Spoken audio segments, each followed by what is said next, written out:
Welcome to Not Milk Never Milk. Subscribe if you're lactose intolerant. In this video, I will show you how to cook a delicious medium steak. First, selecting the right cut is crucial. Aim for a steak at least 1 inch thick. Before seasoning, pat your steak completely dry with paper towels.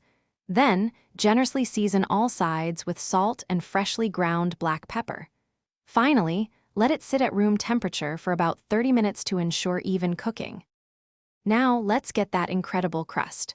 Place a heavy-bottomed pan, ideally cast iron, over medium-high heat until it's smoking slightly. Add about 1 tablespoon of a high smoke point oil, like canola or grapeseed.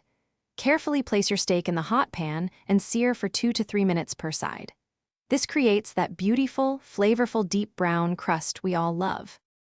Once seared, reduce the heat to medium-low. Add about 1 tablespoon of butter and some aromatics, like garlic and thyme, to the pan. Continuously baste the steak with the melted butter for another 2 to 4 minutes. Use a meat thermometer to check for an internal temperature between 130 and 135 degrees Fahrenheit for a perfect medium doneness.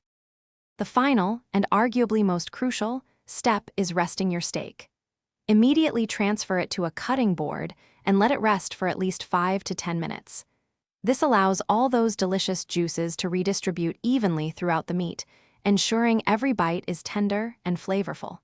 Finally, slice your perfectly cooked medium steak against the grain and enjoy. Thanks for watching. If this was helpful, leave a like and consider subscribing. See you next time.